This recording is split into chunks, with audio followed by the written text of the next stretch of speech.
Today we find ourselves, well, you know where we find ourselves.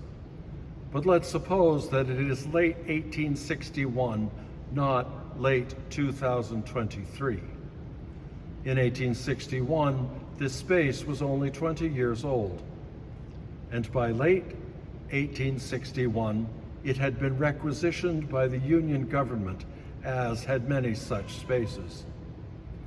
The provocation for this requisitioning was the July 21 battle that, if you were a Union sympathizer, you call the First Battle of Manassas, or if you are a Confederate sympathizer, you call the Battle of Bull Run.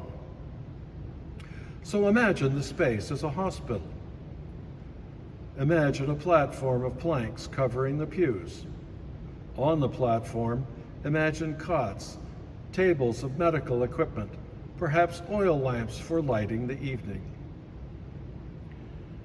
The Union officer in charge of Holy Trinity was Captain Strong, a Catholic from Pennsylvania whose brother George was a Jesuit. Father Strong was a professor of mathematics who paid the $300 commutation fee to avoid being conscripted into the Union Army. Space at Georgetown University had also been requisitioned.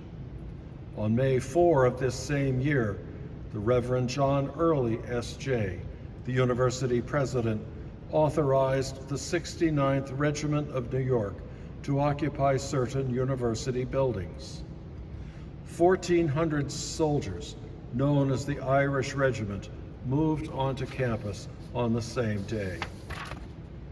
A letter from a member of this same regiment, dated the next day, recounted that yesterday we were sent to where we are now, the Roman Catholic College of Georgetown, a regular palace.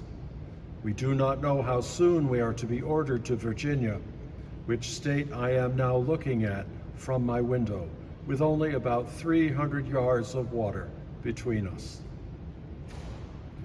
The Civil War, like many wars, forced major advancements in medicine and medical care.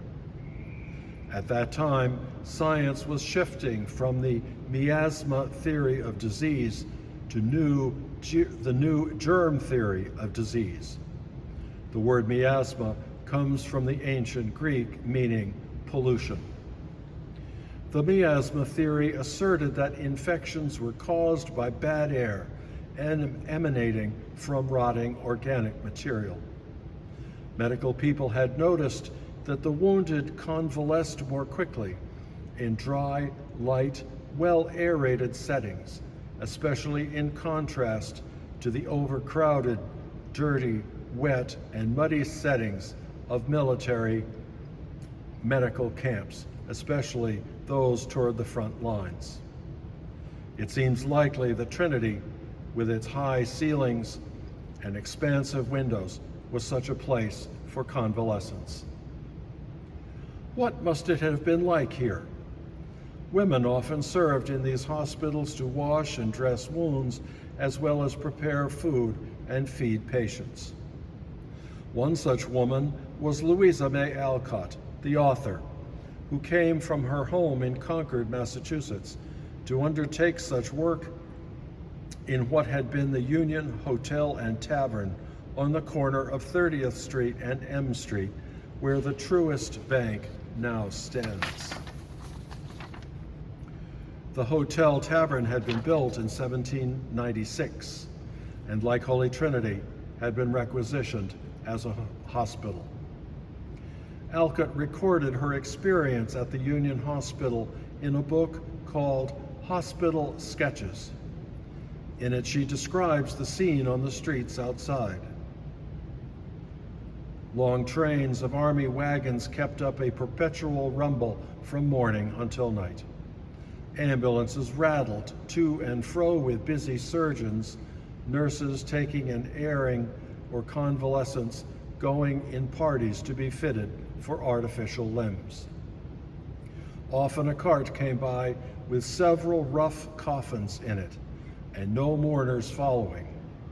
Other carts with invalid officers rolled around the corner, and carriage loads of pretty children with black coachmen, footmen, and maids. Holy Trinity's history and this wider history of the university, the city, and the nation remind us why Pope Francis likens the Church to a field hospital that receives and cares for gravely wounded patients. The Pope writes, "It is useless to ask a seriously injured person if they have high cholesterol and about the level of their blood sugars. You have to heal their wounds first. Then we can talk about everything else." Perhaps this history can give us a new perspective on attending Mass in this space. Behind the facade of economic prosperity, our world continues to look like long trains of army wagons rumbling on rough streets. And even we ourselves carry within us bits of the miasma of a troubled world. Spending an hour in this dry, light, well-aerated setting can allow us to breathe a better air and be healed when Jesus says the word. Only then can we face the challenge of bringing this same relief to our suffering world.